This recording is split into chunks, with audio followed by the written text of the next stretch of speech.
Ben de bu güzel sergide bulunmaktan mutluluk duyduğumu ifade etmek istiyorum. Sizleri en kalbi duygularımla selamlıyorum. Güzel sanatların her birisi çok kıymetlidir. Her birine emek harcanır, çaba vardır. Burada ayrıyeten bu sanata bir kıymet daha verilmiş. Birazdan göreceğiz. Bu emeği harcayanlar bizlere o emek nasıl harcadıklarını anlatacaklar. Her birine çok teşekkür ediyorum emekleri için. Ayrıca İl Müftülüğümüze de böyle bir organizasyondan dolayı teşekkür ediyorum. İl Kültür Turizm Müdürlüğümüze de ev sahipliğinden dolayı teşekkür ediyorum. Hayırlı olsun, kolaylıklar. Hadi bakalım.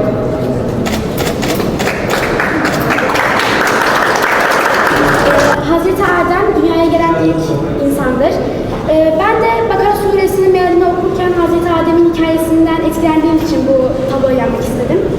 Hazreti Adem'in hikayesi, Allah Hazreti Adem'e o ağaçtan meyveyi yeme diyor ama şeytan vesvese verdiği için Hazreti Adem de o ağaçtaki meyveyi yiyor ve Allah Teala da ceza olarak Hazreti Adem'i dünyaya Sen de söyleyeceksin.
Malumlar olduğu üzere geçen yıl Mevlid-i Nebi'nin 1500. yılıydı. Diyanet İşleri Başkanlığımız 1500. yıl dolayısıyla Mevlid-i Nebi kutlamalarını bir yılla yaydı. Dolayısıyla bu bir yıl içerisinde İl Müftülüğümüzün çeşitli etkinlikleri oldu. Bu etkinlikler çerçevesinde İl Müftülüğümüz Gençlik Koordinatörlüğü'nün bir yıl içerisinde yaptığı atölye çalışmaları var. Bu sanat atölyelerine devam eden öğrencilerin yaptığı çalışmalar ve oluşan eserleri şu anda bu salonda sergiliyoruz. Bu eserler daha ziyade resimlerden oluşuyor. Resimler de özellikle Ebru sanatı çerçevesinde oluşturulmuş resimler.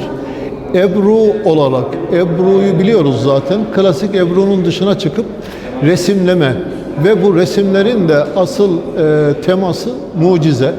Peygamber Efendimizin mucizelerini resimleme şeklinde, Ebru ile resimleme şeklinde oluştu.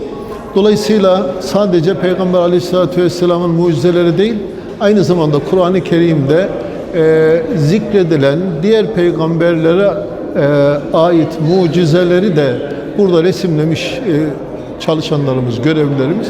Ve biz şu anda bu salonda onları sergiliyoruz. Dolayısıyla sergimizde sadece Ebru ile değil, diğer sanat dallarında oluşan resimler var. Hatta hafızlık Kur'an kursu öğrencilerimizin, hafız öğrencilerimizin boş vakitlerinde yaptıkları çalışmalar var. Telkariye benzer kıl testere ile oluşturdukları ve Esma-ül Hüsna'yı sergiliyoruz burada. Öğrencilerimizin eserleri onlar. Diğer taraftan sanat atölyemizde yıl boyu devam eden öğrencilerin eserlerini sergiliyoruz. Ve büyük bir alaka gördüğünü de görüyoruz. Onu da özellikle dikkatlere sunmak gerekiyor. Tabii bu eserlerin mahiyetleri de farklı. 1500. yıl dolayısıyla her ne kadar Peygamber Efendimiz ana tema, mucizeler ana tema ise de değişik temalar var. Mesela önümüzdeki hafta 15 Temmuz'un yıl dönümünü kutlayacağız. O yıl dönüme dair de yine öğrencilerimizin eserleri var. Onları sergiliyoruz. Bu konuda emeği geçen arkadaşlarımın hepsine ayrı ayrı teşekkür ediyorum. Mersin İl Müftülüğü Gençlik Koordinatörlüğümüzün organizesinde Mucize isimli sergide Mezitli Kız Hafızlık Merkez Kız Hafızlık Kursu öğrencilerimiz de katkıda eserleriyle katıldılar, katkıda bulundular. Hafızlık yapan öğrencilerimiz aynı zamanda naht sanatına ilgi duydular ve kendilerine müftülük olarak bu imkanı tanıdık ve hocalarının nezaretinde naht sanatıyla Esma-i Hüsna'yı yaptılar ve burada bugün Mucize isimli bu sergide eserlerini sergileme fırsatı buldular.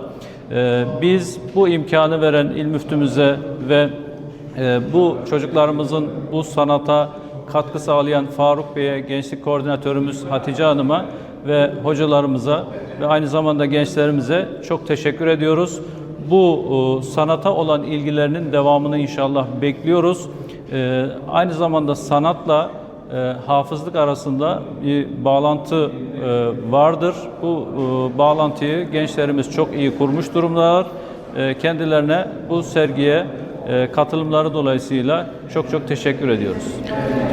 İl Müftülüğü Gençlik Koordinatörlüğümüz tarafından Peygamber Efendimizin doğumunun 1500.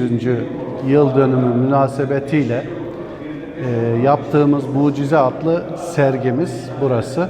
Özellikle bayan genç kardeşlerimizin büyük katkılarıyla, emekleriyle mücessem hale getirilmiş. Bu sergimizdeki amacımız kadim Ebru sanatımız olsun, diğer sanatlarımız olsun. Bunları gençlerimizin ilgi odağına yerleştirebilmek, onları dikkatlerini sanatlarımıza çekmek ve bunu modern dünya sanatlarıyla ilişkilendirerek ortaya yeni şeyler koymak. Bu şekilde kendi gelenek ve göreneklerimizdeki sanatlarımızı yaşatmış oluyoruz. İl Müftülüğümüz tarafından bu organizasyon gerçekleştirildi.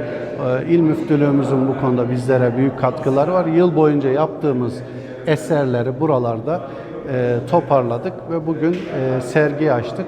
Sergimize bütün genç kardeşlerimiz başta olmak üzere halkımız davetlidir. Cuma gününe kadar sergimiz açıktır. Gün içerisinde mesai saatlerinde herhangi bir vakitte sergimizi ziyarete gelebilirler. İl Müftülüğü Gençlik Koordinatörlüğü olarak sanat atölyemizde Ebru üzerinde çalışmalar yaptık. Klasik Ebru'nun dışında biz yeni bir teknik geliştirerek Ebru'yu organik soyutlama çalışmasıyla resimsel bir sanata dönüştürdük. Ve bu sene Peygamber Efendimizin 1500. doğum yıl dönümü olması münasebetiyle mucize teması üzerinde çalıştık.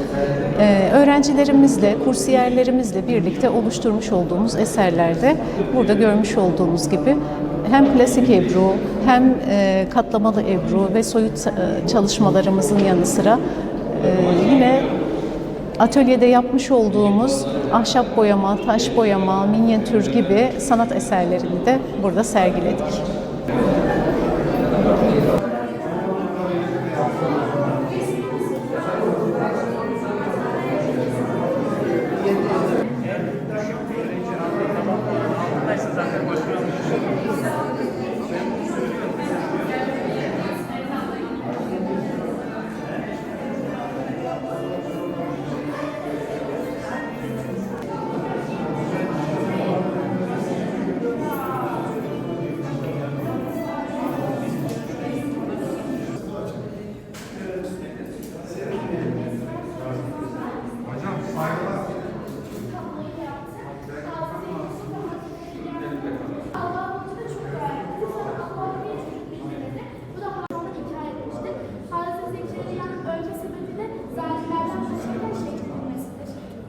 Hazreti Yusuf da peygamberlik için rüya görmüştür.